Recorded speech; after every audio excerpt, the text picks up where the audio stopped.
You think you know power when you see it. You picture the bespoke Italian suits, the corner offices bathed in city light, the men who bark orders and expect the very earth to bend to their will. But true power doesn't always wear a Rolex. Sometimes it wears a stained apron and a plastic name tag. Silas Harrington, a billionaire accustomed to buying human dignity for sport, learned this the hard way. He thought humiliating a tired waitress over a spilled glass of Bordeaux was just a Tuesday night power trip. He didn't know his entire empire relied entirely on her signature. The air inside Le Petit Duc, Manhattan's most exclusive French dining room, always smelled faintly of white truffles, polished brass, and old money. For Tiffany Bennett, it just smelled like exhaustion. It was 9:45 p.m. on a Tuesday, and Tiffany's feet were screaming. She had been on her feet since 3 in the afternoon, navigating the labyrinth of linen-draped tables with the grace of a ghost. In a place like Le Petit Duc, that was exactly what a waitress was supposed to be, an invisible, silent entity that materialized only to fill a crystal water glass or clear a porcelain plate. If you were noticed, you were doing your job wrong. Tiffany was 24, with dark, observant eyes and hair pulled back into a severe, mandatory bun. She worked hard, kept her head down, and endured the grueling shifts because she had a plan that required her to remain entirely off the grid and unassuming for just a little while longer. The atmosphere in the restaurant shifted the moment Silas Harrington walked through the mahogany doors. Silas was the CEO of Harrington Global, a massive conglomerate with its fingers in everything from commercial real estate to next-generation cloud infrastructure. He was 42, impeccably groomed, and moved with the predatory confidence of a man who had never been told no in his adult life.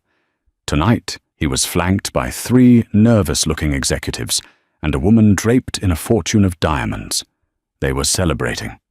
Tomorrow morning, Harrington Global was set to finalize the acquisition of Aegis Systems, a merger that would solidify Silas's monopoly in the tech sector and push his personal net worth past the 20 billion mark.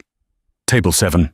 Mr. Orris, the restaurant manager, hissed into Tiffany's ear as he rushed past. He was sweating profusely. Harrington's party. Flawless service, Tiffany. The man is a tyrant. If his glass is empty for more than 3 seconds, I will personally throw you out onto 5th Avenue. Understood, Tiffany said quietly, smoothing her apron. She approached the table just as Silas was holding court. He was dominating the conversation, his voice a booming baritone that cut through the polite murmurs of the dining room. The problem with the current market, Silas was saying, aggressively gesturing with his hands, is that people lack the stomach for the kill. They want the reward without the blood on their hands. You have to be willing to crush the weak to build the future. Tiffany stepped in smoothly, pouring a 1996 Chateau Margaux into his glass with practiced precision. She was a ghost, invisible. Until Silas made a sweeping, theatrical gesture to emphasize his point. His heavy, gold-cuffed wrist slammed directly into the stem of the wine glass, just as Tiffany was pulling the bottle away. The crystal shattered. The deep, ruby-red liquid exploded across the pristine white tablecloth, splashing violently over the sleeve of Silas's custom Tom Ford suit jacket and dripping onto his leather shoes. The entire dining room went dead silent. The clinking of silverware stopped. Tiffany gasped softly, immediately grabbing a thick linen napkin to stem the flow of the wine from the edge of the table. "Sir, I am so incredibly sorry." Silas stood up, his face flushed with a sudden, violent rage. He didn't look at the spilled wine. He looked at Tiffany as if she were a cockroach that had just crawled out of his salad. "What the hell is wrong with you?" he barked, his voice echoing off the vaulted ceilings. "Sir, your arm hit the glass as I was pouring. I apologize. Let me get some club soda." "Are you accusing me, you incompetent little girl?" Silas stepped closer, towering over her. The executives at the table stared awkwardly at their plates. None dared to intervene. "Do you have any idea how much this suit costs? It's worth more than your entire miserable life." Mr. Orris materialized out of thin air, his face pale with terror. "Mr. Harrington, please, I am so sorry. We will take care of the dry cleaning. The meal is entirely on the house, of course." "I don't care about the damn meal, Aris," Silas snapped, not breaking eye contact with Tiffany. "I care that you hire clumsy, uneducated trash to serve people who actually matter." He leaned in, his voice dropping to a vicious, humiliating sneer so that only Tiffany and the immediate table could hear. "Look at you. You're nothing. You are a replaceable cog. A servant. You fetch food for your betters because you lack the intellect to do anything else. If you were my employee, I wouldn't just fire you. I'd make sure you couldn't get a job scrubbing toilets in this city." Tiffany stood perfectly still. Her heart was hammering against her ribs, a hot flush of humiliation creeping up her neck. She could feel the eyes of the wealthy patrons burning into her skin. But beneath the humiliation, a cold, hard ember of absolute calm settled in her chest. She looked up, meeting Silas Harrington's furious gaze. She didn't cry. She didn't beg. Silas sneered, misinterpreting her silence for shock. He reached into his money clip, peeled off a crisp $100 bill, and dropped it intentionally into the puddle of spilled wine on the table. "Clean it up," Silas ordered, "and then get out of my sight." Mr. Aris grabbed Tiffany by the arm, his grip bruising. "You're done," he hissed. "Get to the back. Now." Tiffany didn't say a word.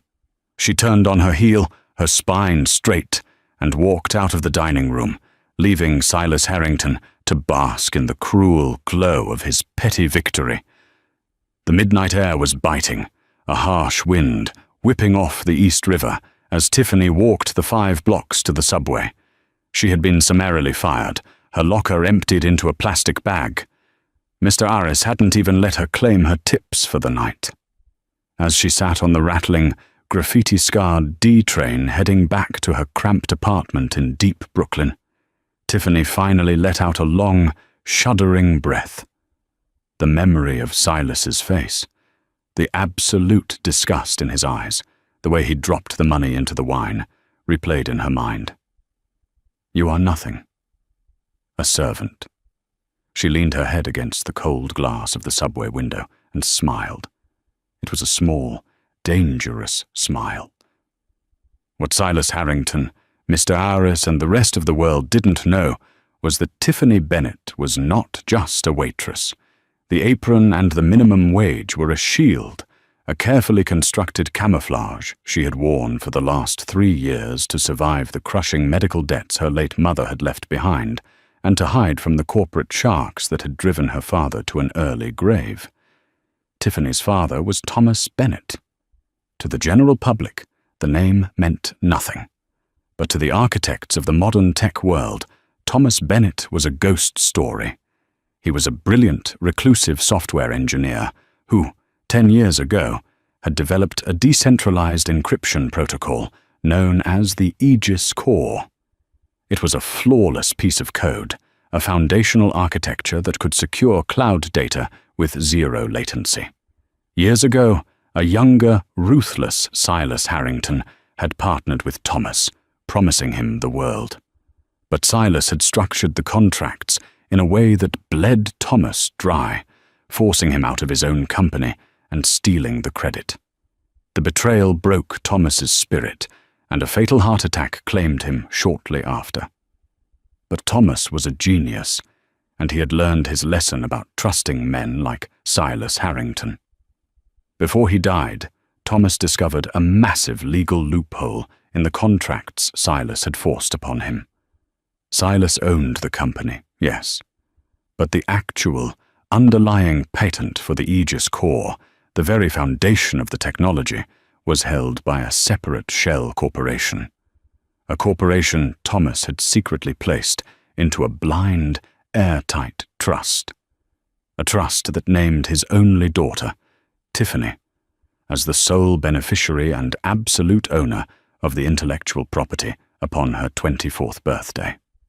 Tiffany arrived at her apartment, the lock clicking loudly in the quiet hallway. She dropped her plastic bag on the floor, turned on the single flickering lamp, and walked to the closet. From beneath a pile of old winter coats, she pulled out a heavy steel lockbox. She unlocked it. Inside sat a stack of thick, notarized legal documents.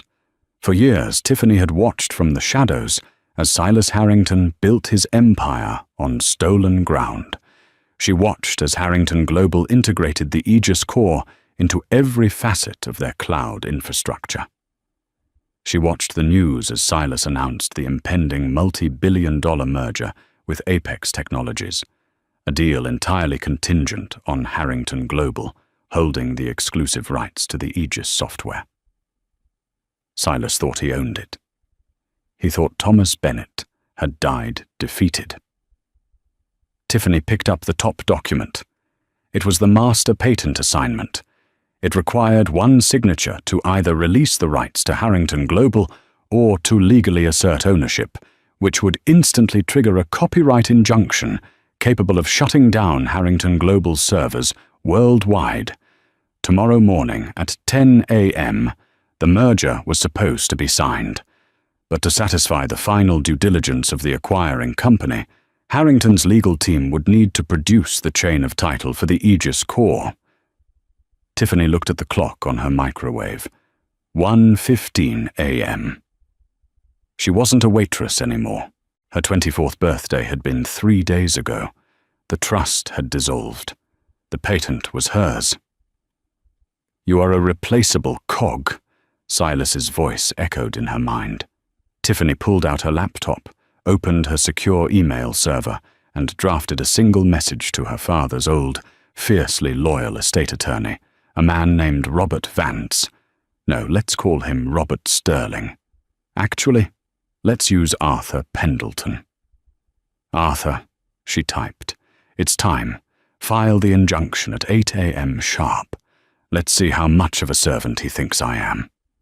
At 8:30 a.m. the next morning, the executive floor of Harrington Global was a hive of orchestrated adrenaline.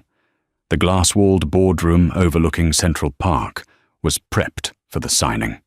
Champagne bottles were chilling in silver buckets. Cameras from major financial networks were setting up in the press room downstairs. Silas Harrington stood by the floor-to-ceiling window, sipping a macchiato, checking his reflection in the glass. He felt invincible. Last night's minor annoyance with the clumsy waitress was entirely forgotten. Today, he was cementing his legacy. The heavy mahogany door to the boardroom burst open. Silas didn't even turn around. "Jonathan, if the caterers forgot the beluga caviar again, I swear to God."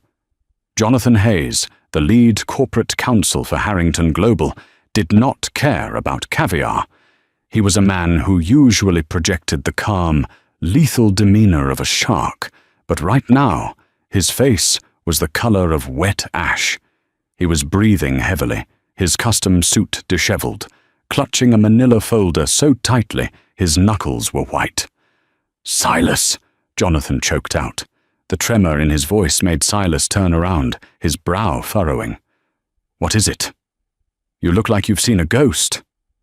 Jonathan swallowed hard, walking to the massive oak table and dropping the folder onto it like it was a live grenade. "The merger, there's a problem, a massive problem." Silas's eyes narrowed. "There are no problems, Jonathan. We closed the negotiations weeks ago. The Apex executives will be here in an hour. What are you talking about?" Apex's legal team did a final, deep-dive forensic audit on the Aegis core IP late last night, Jonathan said, his voice shaking. "Silas, we don't own it." The boardroom seemed to drop 10 degrees. Silas stared at his lawyer. "Excuse me?"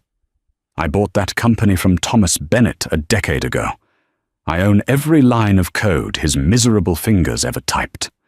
"You bought the company," Jonathan corrected frantically, opening the folder. But Bennett structured the original patent filing through a secondary holding company, Caldwell Innovations. We never acquired Caldwell. We assumed it was dissolved. It wasn't. It was placed into a blind trust. "So break the damn trust!" Silas roared, slamming his coffee cup onto the table, spilling brown liquid across the polished wood. "Tie it up in litigation. Bury them. We have a dozen law firms on retainer."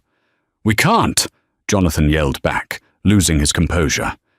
"The trust dissolved 3 days ago. The rights transferred to a sole beneficiary. And this morning, at exactly 8 a.m., their attorney filed a federal injunction. Silas, it's a cease and desist.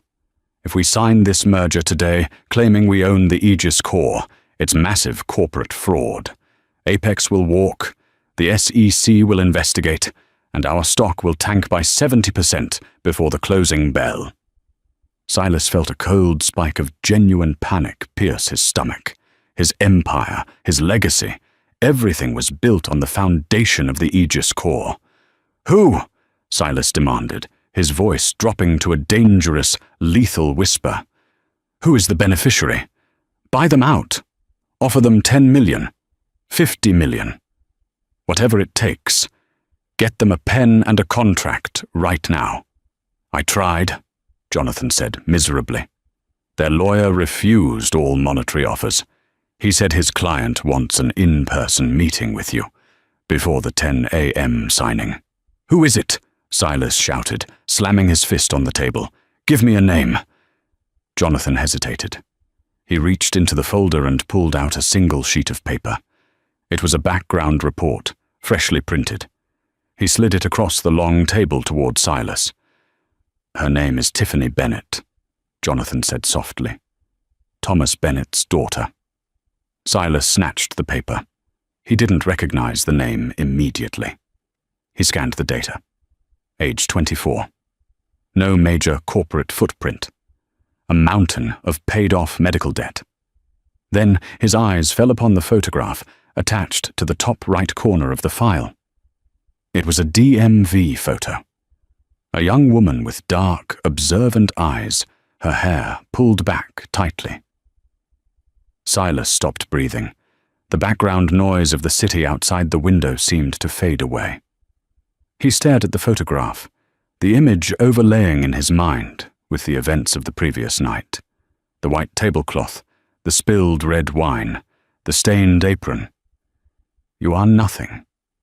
A replaceable cog. A servant. "Silas?" Jonathan asked, watching his boss's face drain of all color. "Do you know her?" Silas Harrington's hands began to tremble. The manila folder slipped from his fingers, fluttering to the floor. The crisp $100 bill he had thrown into the puddle of wine flashed in his memory. He had looked the owner of his company, the one person who held the power to destroy his life's work, dead in the eye, and he had treated her like dirt. "Where is she?" Silas whispered, his voice cracking, the billionaire bravado entirely shattered. Jonathan checked his watch. "Her lawyer said she's waiting in a coffee shop across the street. She has the release documents. But Silas," she said, "if you are even 1 minute late, or if she doesn't like your attitude, she walks, and the injunction goes live." Silas didn't say a word. He turned and sprinted for the boardroom door. The descent from the 82nd floor of the Harrington Global Tower felt less like an elevator ride and more like a free fall into the abyss. Silas Harrington stood alone in the polished chrome car, watching the digital numbers tick downward in a rapid, terrifying countdown. His reflection in the mirrored doors looked like a stranger. The predatory confidence, the sheer arrogance that usually radiated from his pores had evaporated, leaving behind a middle-aged man with cold sweat gathering at his hairline. He was breathing too fast. His chest felt tight, constricted by the custom tailoring of his Brioni suit, which suddenly felt less like armor and more like a straitjacket. Every time he closed his eyes, he saw the face of the waitress from Le Petit Duc, the girl he had humiliated, the girl whose life he had casually dismissed as worthless less than 12 hours ago. Tiffany Bennett. The name echoed in his skull like a death knell. He knew exactly what he had done to her father, Thomas. It wasn't a misunderstanding. It had been a calculated, ruthless corporate slaughter. 10 years ago, Silas had seen the brilliance of the Aegis core and recognized it as the skeleton key to the future of cloud computing. Instead of paying Thomas what he was worth, Silas had weaponized the legal system, using a labyrinth of predatory equity clauses and aggressive litigation from a notoriously vicious partner at Kirkland and Ellis to bleed the inventor dry. He had pushed Thomas Bennett to the brink of bankruptcy and, ultimately, to an early grave. Silas had always viewed it as just business, the strong consuming the weak. He never imagined the weak would leave behind a daughter who understood the virtue of patience. The elevator doors chimed and slid open to the bustling, marble-floored lobby. Silas moved with a frantic urgency, shoving past a group of junior analysts who stared in shock as their usually untouchable CEO sprinted toward the revolving glass doors. He spilled out onto the harsh, sunlit concrete of 6th Avenue. The noise of Manhattan, the blaring horns, the hiss of bus brakes, the chaotic hum of millions of people hit him like a physical blow. Silas Harrington rarely walked on the street. He moved seamlessly from private garages to tinted town cars to private jets. Now, dodging pedestrians and feeling the grit of the city beneath his Italian leather loafers, he felt entirely exposed. Jonathan had said she was at the Blue Bottle Coffee directly across the plaza. Silas crossed the street, ignoring a glaring taxi driver, his eyes fixed on the minimalist wooden facade of the cafe. He pushed the heavy glass door open. The warm, earthy scent of roasted espresso beans washed over him, completely at odds with the icy terror gripping his heart. The cafe was moderately busy with midtown office workers grabbing their morning caffeine fixes. Silas scanned the room. It took him a moment to find her, because he was instinctively looking for a servant. He was looking for the defeated, exhausted girl in the stained apron with her hair scraped back into a severe bun. That was not the woman sitting in the corner booth. Tiffany Bennett was a revelation of quiet, devastating power. She was dressed in a sharp, impeccably tailored charcoal blazer over a crisp white silk blouse. Her dark hair fell in soft, confident waves around her shoulders.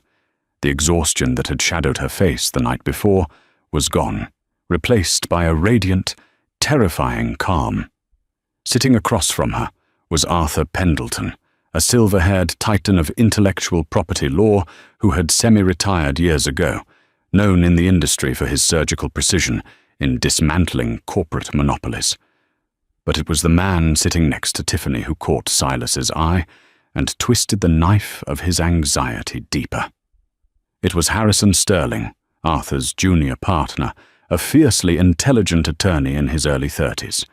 Harrison wasn't just sitting there. His posture was fiercely protective. As Silas watched, Tiffany murmured something, and Harrison leaned in, his shoulder brushing hers. They shared a brief, quiet smile, a look of deep, unquestionable trust and shared history. There was a palpable warmth, a silent language between them that spoke of long nights planning this very moment, building a partnership that had blossomed into something profoundly intimate. Silas realized, with a sinking feeling, that Tiffany hadn't just been waiting. She had been building an army. Silas forced his legs to move, marching toward the booth. He attempted to summon his boardroom persona, squaring his shoulders, projecting the aura of a man who owned the world. "Miss Bennet," Silas said, stopping at the edge of their table. His voice was louder than necessary, drawing a few curious glances from nearby tables. Tiffany looked up from her porcelain cup of black coffee. She didn't flinch. She didn't scramble to her feet.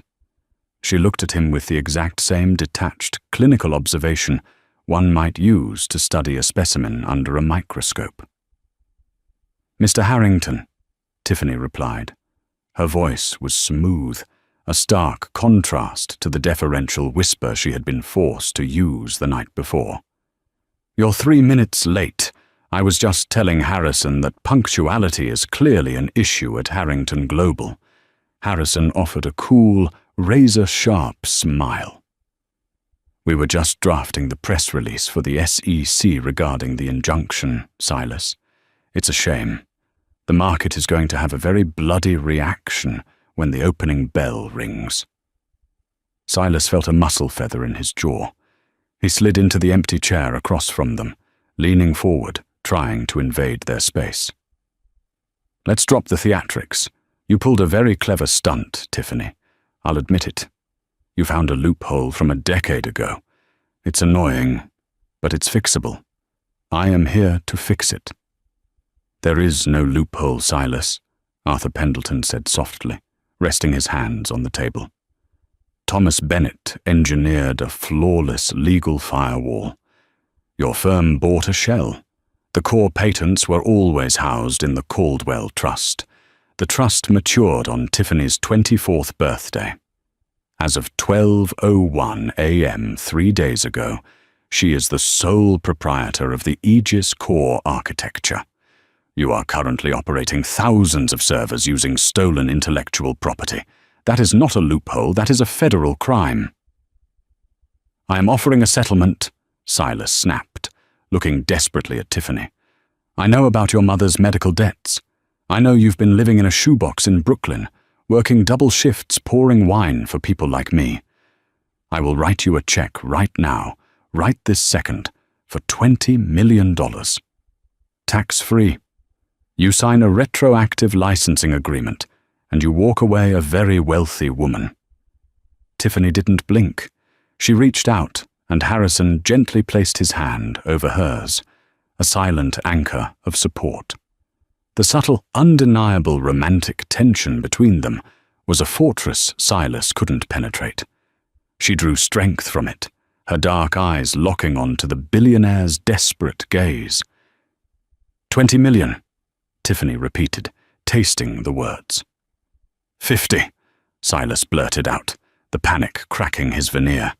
He checked his heavy gold watch. 9:22 a.m. $50 million. My lawyers will wire the funds to an escrow account within the hour. Your life changes today, Tiffany. You never have to wear an apron again. You never have to serve another table." Tiffany smiled. It wasn't a happy smile. It was the same dangerous, quiet smile she had worn on the D train the night before. "You still don't understand, do you, Silas?" she said, her voice dropping to a terrifyingly soft register. "This isn't a negotiation, and it was never about the money." "Everything is about money," Silas hissed, leaning closer, his knuckles turning white as he gripped the edge of the wooden table. "Don't play the righteous martyr with me. You want to hurt me for what happened to your father? Fine. Take my money. Bleed my accounts. But do not try to sink my company. You have no idea what you're playing with." "Your company?" Harrison interjected, his tone laced with absolute disdain. He pulled a thick, leather-bound folder from his briefcase and dropped it onto the table with a heavy thud.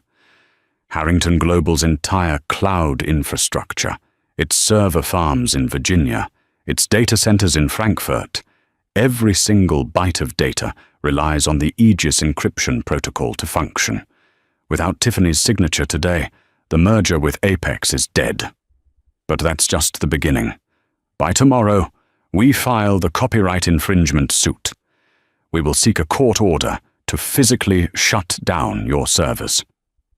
Silas's breath hitched. You can't do that. You'd crash half the financial sector. We can and we will, Arthur stated, his voice like grinding stone. The law is entirely on our side. You built a castle on land you never bought, Silas. Now, the landlord is here to evict you. Silas looked back at Tiffany. The reality of his situation was finally, completely taking root. He wasn't dealing with a frightened girl. He was dealing with a ghost from his past who had spent 10 years sharpening a blade in the dark. "What do you want?" Silas asked, his voice trembling. It was the first time in his adult life he had asked that question without assuming he already knew the answer. Tiffany unclasped her hands. From the pocket of her blazer, she slowly withdrew a piece of paper. It wasn't a legal document. It was a crisp, slightly wrinkled $100 bill. The top right corner was stained with a dried splash of ruby-red wine. She slid it across the table until it rested directly in front of Silas. Silas stared at the bill. The memory of the restaurant crashed over him. The sound of shattering crystal, the heat of his own rage, the cruel satisfaction he felt when he threw the money into the puddle of spilled wine and commanded her to clean it up. Clean it up. "My father trusted you," Tiffany said, the temperature in the cafe seeming to drop. "He believed you were a partner. He invited you into our home.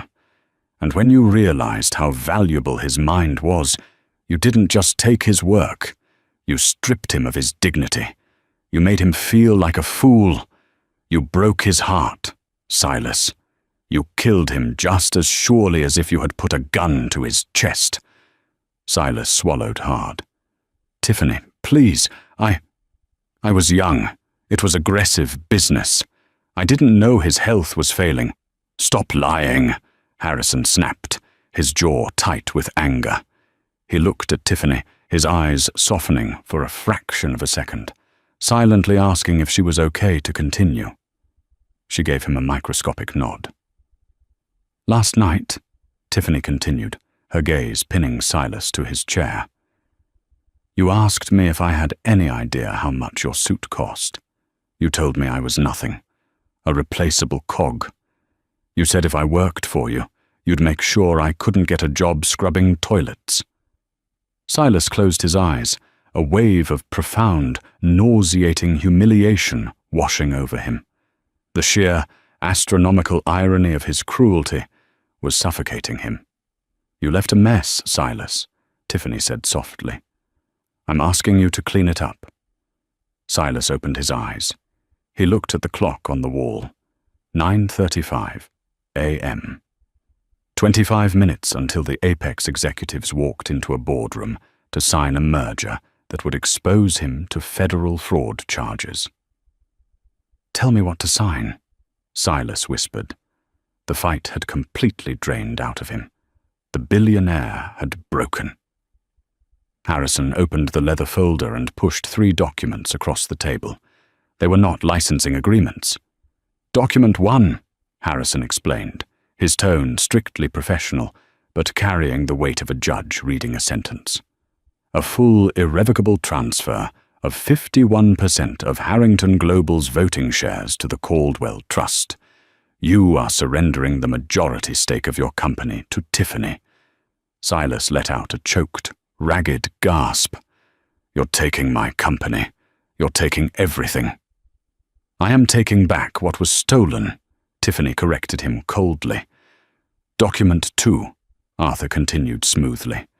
"Your immediate resignation as Chief Executive Officer and Chairman of the Board, effective at 9:59 a.m. today.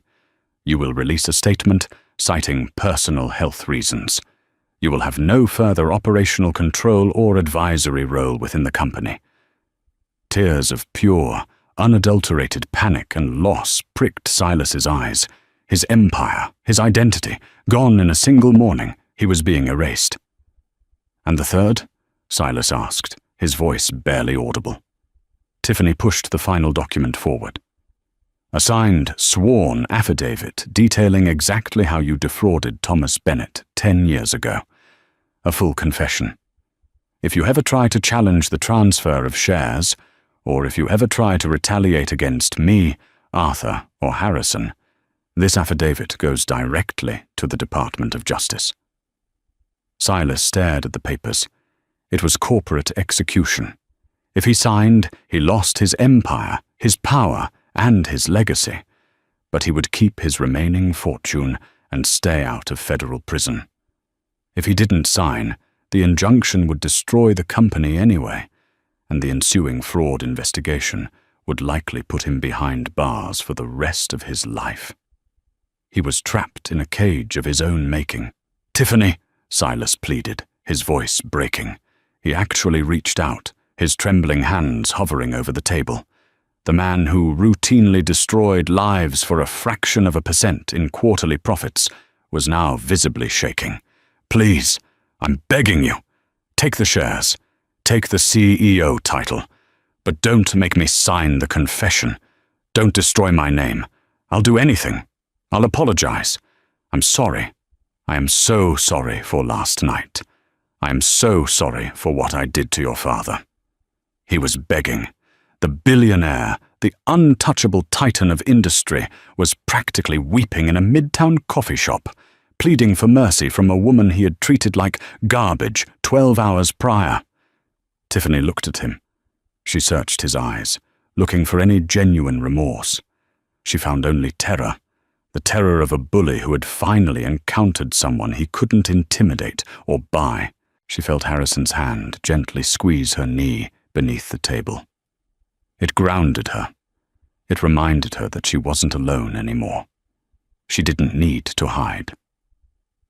"My father begged you, Silas," Tiffany said, her voice devoid of any pity. "I have the emails. I have the voicemails. He begged you not to take his life's work. You laughed at him." She picked up a sleek, black Mont Blanc pen from the table and held it out to him. "The Apex executives arrive in 15 minutes, Tiffany said, glancing at her phone. "Sign the papers, Silas, or I make the call to the SEC right now." Silas Harrington's hand shook violently as he took the pen from her fingers. He looked at the wine-stained $100 bill, then down at the documents that would end his reign. Slowly, agonizingly, with the weight of absolute defeat crushing his shoulders, he lowered the pen to the paper. He signed his name. First the transfer, then the resignation, and finally the confession. The scratch of the pen on the thick paper sounded incredibly loud in the quiet corner of the cafe. When he finished the last signature, the pen slipped from his fingers, clattering onto the table. He looked up at Tiffany, his face pale, his eyes hollow. He looked 20 years older. "It's done," Silas whispered. Harrison swiftly collected the documents, checking the signatures with a practiced eye before sliding them securely into his briefcase. He nodded to Tiffany. The trap was sprung. The beast was caged. Tiffany picked up her coffee cup, taking a slow sip. She looked at the ruined man sitting across from her. The anger that had fueled her for a decade finally began to recede, leaving behind a profound sense of peace. "You're dismissed, Silas," Tiffany said softly. Silas Harrington didn't say another word. He stood up on shaking legs, leaving the wine-stained $100 bill on the table. He didn't look back as he walked out of the coffee shop, stepping out into the cold reality of a world he no longer owned. While inside, Tiffany turned to Harrison, a genuine, luminous smile finally breaking across her face as he reached out and took her hand. The walk across the sunlit plaza to the towering glass monolith of Harrington Global felt like crossing a threshold between two lives. Tiffany Bennett had walked this pavement 100 times, always as a ghost, a face in the crowd, a tired girl rushing to a subway. Today, she walked with the deliberate, measured stride of an executioner, Harrison matched her pace, his presence a comforting, solid wall of support at her right, while Arthur Pendleton flanked her left, his briefcase practically humming with the radioactive legal documents inside. At exactly 9:55 a.m., they pushed through the revolving doors into the cavernous, white marble lobby. "Excuse me, miss," a burly security guard said, stepping into their path as they bypassed the visitor check-in and headed straight for the private executive elevators. "You need a badge for that bank." Harrison didn't miss a beat. He smoothly produced a freshly stamped injunction order and the transfer of shares document. "We are here for the Apex merger signing. Ms. Bennett is the new majority shareholder of this corporation. I highly suggest you step aside before you find yourself unemployed by 10:01. The guard glanced at the heavy, embossed legal seals, his eyes widening. He looked at Tiffany, taking in her immaculate suit and ice-cold demeanor, and wisely took a step back, swiping his MasterCard to open the elevator bay. The ride to the 82nd floor was silent. Tiffany watched the numbers climb, her heart a steady, powerful drum in her chest. She wasn't afraid. The fear had belonged to the girl in the stained apron.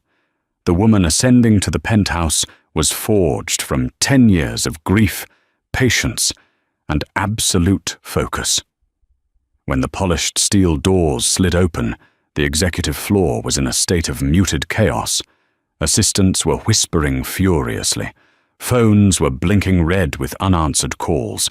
Through the glass walls of the main boardroom, Tiffany could see a dozen men and women in dark suits.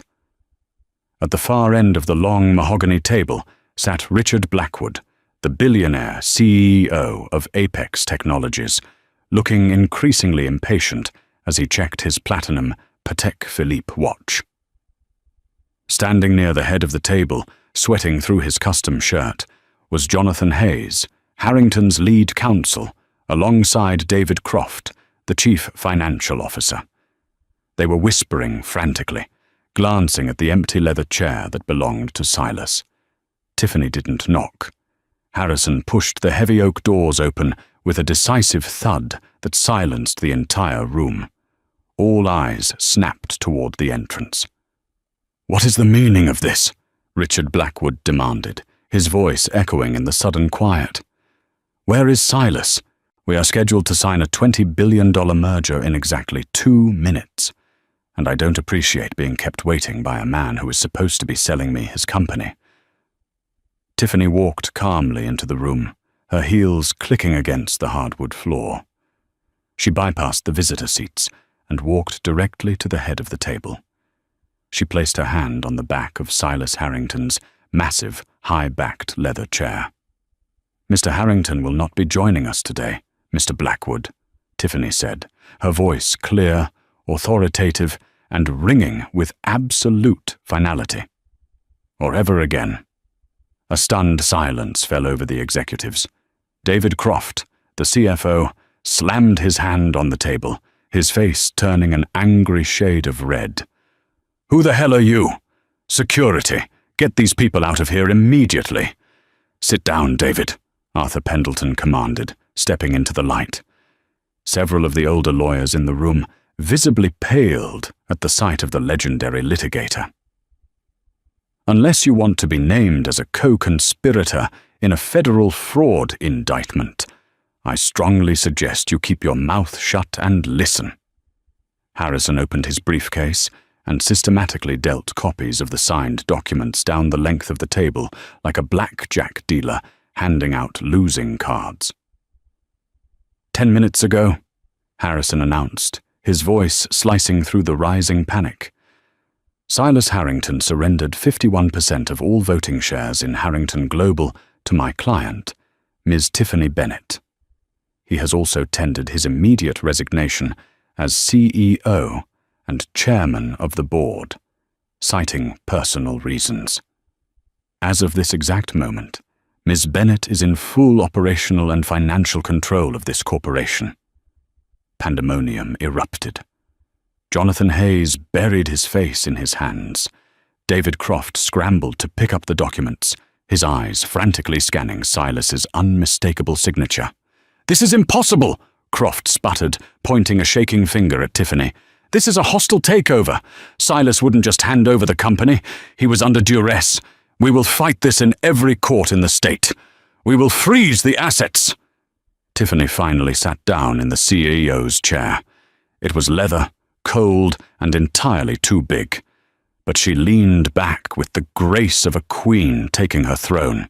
"You can certainly try to fight it, Mr. Croft," Tiffany said, her dark eyes locking onto the CFO. "But before you call your litigators, you should read the third document in that packet. It is a sworn, notarized affidavit from Silas himself, detailing a decade-long scheme to defraud my father, Thomas Bennett, out of the Aegis Core patents, the very patents this entire company is built upon." Richard Blackwood, who had been watching the drama unfold in stunned silence, suddenly sat up very straight. "Wait, you don't own the Aegis IP?" he asked, glaring at Jonathan Hayes. Jonathan couldn't even meet his gaze. "They didn't," Tiffany clarified smoothly, turning her attention to the Apex CEO. "They stole it. However, the true owner of the intellectual property is the Caldwell Trust, of which I am the sole beneficiary. So to answer your question, Mr. Blackwood, Harrington Global did not own the code you were about to purchase. I do." The brilliance of the trap finally dawned on the room. Silas hadn't just been outmaneuvered, he had been utterly checkmated. If they fought the share transfer, Tiffany would file the injunction and release the confession, destroying the company's value overnight and sending the executive board to prison. If they accepted the transfer, the company survived, but Silas was banished, and Tiffany was their new master. "So," Richard Blackwood said, leaning back, a slow, appreciative smile spreading across his face. He was a shark, and he recognized a bigger, more ruthless predator when he saw one. "It seems I'm negotiating with a new chairman. Do we still have a deal, Ms. Bennett? Or did I fly to New York for nothing?" Before Tiffany could answer, the secondary doors to the boardroom opened. "Apologies for the interruption, ladies and gentlemen," a highly stressed, heavily accented voice called out. "The celebratory champagne and caviar, as requested by Mr. Harrington." A team of caterers wheeled in a series of silver carts. Leading them, meticulously adjusting a white napkin over his arm, was Mr. Orris, the manager of Le Petit Duc. Harrington Global was his biggest corporate client, and he always personally oversaw their billionaire-level catering. Aris looked up with a strained professional smile, ready to grovel to Silas Harrington. Instead, his eyes landed on the head of the table. He saw the dark hair, the sharp features, the tailored charcoal suit. The silver tray in his hands actually rattled against the cart.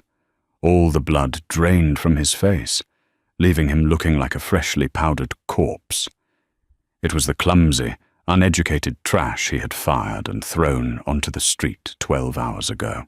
Tiffany stared at the restaurant manager, letting the silence stretch until it became suffocating. The karma of the universe had perfectly aligned in a single, devastating moment. "Mr. Aris," Tiffany said, her voice dropping the temperature in the room by 10 degrees.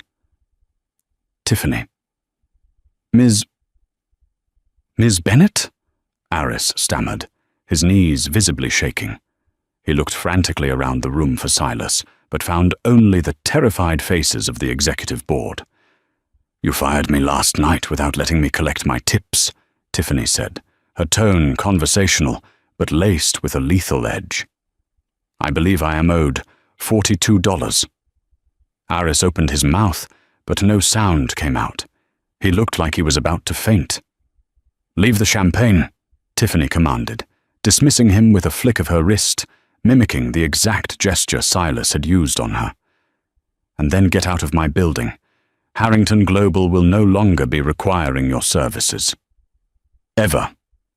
Harris practically ran from the room, abandoning the carts in his terror. Tiffany turned back to Richard Blackwood, who was watching her with profound respect. "Mr. Blackwood," Tiffany said, folding her hands on the table. "We have a deal, but the terms of the merger just changed. The Aegis protocol is worth twice what Silas was asking. Let's discuss the new valuation." 6 months later, the brutal, intoxicating drama of that Tuesday morning was written into Wall Street legend. The financial press had dubbed it the Midnight Coup. Silas Harrington had vanished from public life entirely. Stripped of his company, his reputation shredded by the whispers of his cowardice and fraud, he retreated to an isolated estate in the Hamptons. He was a ghost, haunting his own empty halls, left only with his money and the crushing knowledge that he had been broken by the daughter of the man he destroyed. Under Tiffany's leadership, Harrington Global was entirely rebranded as Aegis Innovations. The toxic, cutthroat corporate culture Silas had fostered was dismantled with ruthless efficiency. David Croft and Jonathan Hayes were quietly forced into early retirement, replaced by fiercely loyal, brilliant minds handpicked by Tiffany and Harrison. The Apex merger had gone through at a significantly higher valuation, securing Tiffany's status not just as a billionaire, but as a visionary tech titan. But for Tiffany, the truest victory wasn't found in the soaring stock prices or the glossy covers of Forbes magazine. It was found in the quiet moments when the noise of the city faded away. It was a crisp October evening. Tiffany stood on the sprawling terrace of her newly acquired penthouse overlooking Central Park. The city lights glittered below her like scattered diamonds on black velvet. She held a glass of expensive Bordeaux, safely contained, not a drop spilled. She heard the slide of the heavy glass door opening behind her. Harrison stepped out onto the terrace, loosening the silk tie at his collar. The 6 months of working side by side, fighting board battles, and rebuilding an empire had deepened the bond between them, from an unspoken attraction into a fierce, unwavering partnership. He walked up behind her, wrapping his arms around her waist, resting his chin on her shoulder. The warmth of his chest against her back chased away the autumn chill. "The final filings for the European expansion just cleared," Harrison murmured, pressing a soft kiss to her temple. "Arthur says the board is completely aligned. You've officially conquered the continent." Tiffany leaned back into his embrace, a soft, genuine smile touching her lips. "We conquered it. I wouldn't be standing on this balcony if you hadn't been sitting at that coffee shop table with me, Harrison." Harrison turned her gently in his arms, his eyes locking onto hers. They were filled with a deep, abiding affection that had nothing to do with her bank account or her title. He had loved her when she was exhausted and smelling of cheap restaurant grease, studying law books in his tiny office at 2 a.m. "You had the fire, Tiffany," Harrison said softly, brushing a stray lock of dark hair behind her ear. "I just helped you hold the match. You brought a giant to his knees without raising your voice." Tiffany looked out over the skyline, thinking of her father.